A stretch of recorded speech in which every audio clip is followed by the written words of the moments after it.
সিঙ্গাপুরের বিপক্ষে আসন্ন গুরুত্বপূর্ণ ম্যাচকে সামনে রেখে বাংলাদেশ ফুটবল দলের সবচেয়ে বড় আলোচনার জায়গা এখন গোলপোস্ট। এই ম্যাচে গোলবারের নিচে কাকে দেখা যাবে? অভিজ্ঞ আনিসুর রহমান জিকো নাকি তরুণ ও প্রতিভাবান ফুটবলার সাইফ কেরাওয়ালা?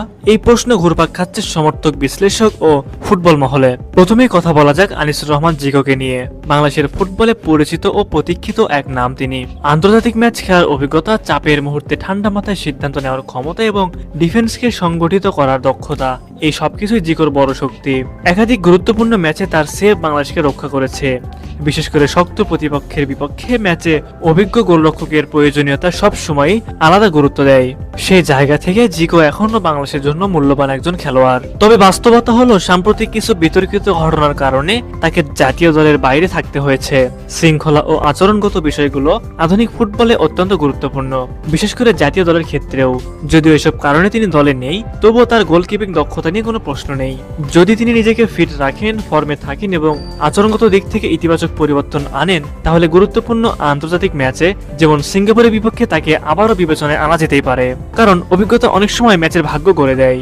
অন্যদিকে সাইফ কেরাওয়ালা একেবারে ভিন্ন প্রোফাইলের গোলকিপার। তরুণ, ফিট এবং আধুনিক ফুটবলের সঙ্গে মানানসই রিফ্লেক্স ও অ্যাথলেটিক ক্ষমতার অধিকারী এই গোলরক্ষক বর্তমানে দারুণ ছন্দে রয়েছেন। বাংলাদেশি বংশোদ্ভূত 27 বছর বয়সী এই গোলকিপারের উচ্চতা 6 ফুট 3 ইঞ্চি, যা এরিয়াল বল সামলাতে তাকে বাড়তি সুবিধা দেয়। তিনি বর্তমানে খেলছেন ইউনিভার্সিটি অফ ওয়াশিংটন অ্যাথলেটিক্স দলে, যা তার প্রশিক্ষণ ও ম্যাচে ফিটনেসের মান দিয়ে ইতিবাচক ইঙ্গিত দেয়। সাইফ কেরাওয়ালা সবচেয়ে বড় শক্তি হলো তার রিফ্লেক্স। 1-in-1 পরিস্থিতিতে সাহসী সিদ্ধান্ত নেওয়ার ক্ষমতা এবং আধুনিক সুপার কিপার স্টাইলের সঙ্গে মানিয়ে নেওয়ার যোগ্যতা। তরুণ হওয়ায় তার মধ্যে শেখার আগ্রহ এবং নিজেকে প্রমাণ করার ক্ষুধা স্পষ্ট।